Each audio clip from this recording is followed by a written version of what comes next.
Today, we're going to dive into the incredible 50-year quest to conquer one of medicine's biggest killers, the blood clot. It's this amazing story of strange science, bizarre history, and a breakthrough that affects millions of us. All right, let's start with a bit of a riddle. What on earth could possibly connect bleeding cows from the 1920s, a really common type of rat poison, and a president of the United States? I know, it sounds like a setup for a joke, but the answer is actually at the very heart of our story today. Well, believe it or not, the answer is the long fight against the #1 killer in the Western world, a condition known as thrombosis. That right there is the common enemy that ties all those weird clues together. So, what exactly is thrombosis? To put it simply, it's a blood clot that forms where it absolutely shouldn't, inside an artery or a vein. And when it does, it blocks the flow of blood.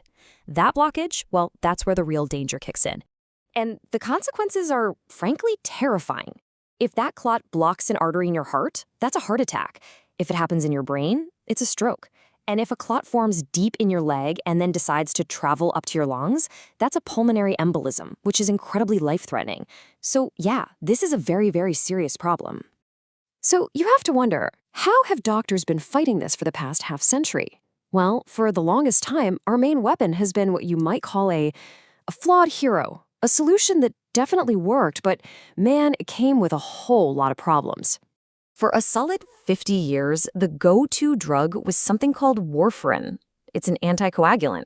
Now, you've probably heard it called a blood thinner, but that's actually a little misleading. It doesn't literally make your blood thinner. What it really does is mess with the proteins that tell your blood to clot. But here's the catch. Even though it was used everywhere, pretty much everyone knew that warfarin was a really problematic drug. Don't get me wrong, it absolutely saved lives, but it was so far from being a perfect solution.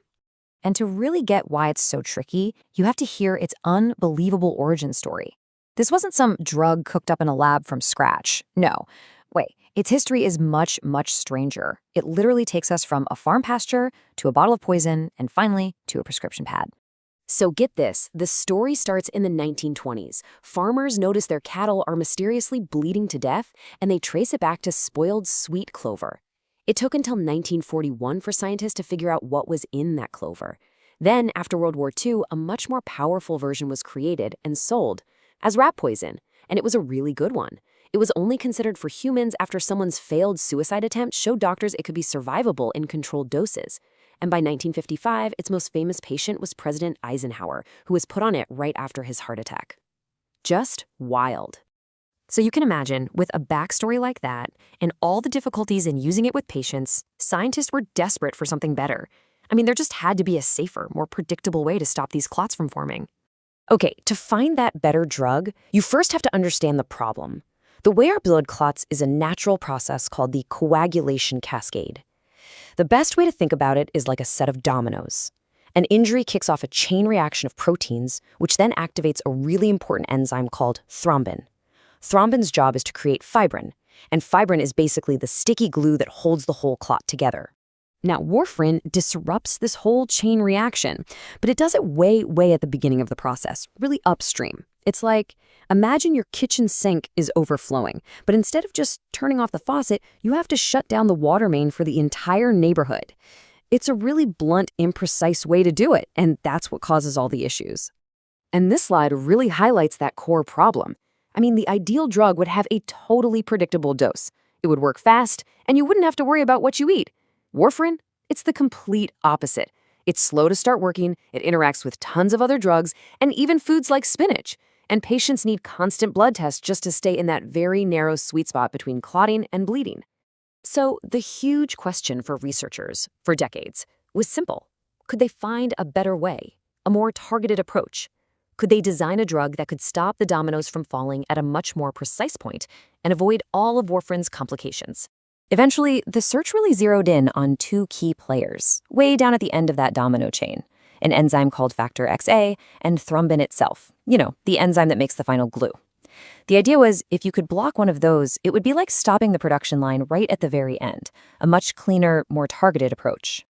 And after decades of research and clinical trials, this super focused strategy actually paid off, big time. It pushed us right into a brand new era for treating thrombosis.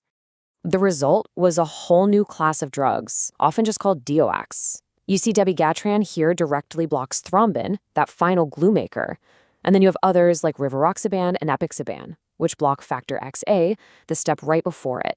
These were the super precise targeted tools that scientists had been dreaming of for 50 years. I mean, you can imagine what a huge leap forward this was. For the doctors who had struggled with warfarin for so long, and especially for the patients, this was, and I'm quoting here, a real milestone in medicine. So really, the big takeaway here is that the 50-year quest is over. We've moved from this blunt, unpredictable tool that came from rat poison to a whole new generation of drugs that are safer, far more predictable, and way more convenient. We finally have better options to fight the world's biggest killer. It's just an incredible scientific achievement.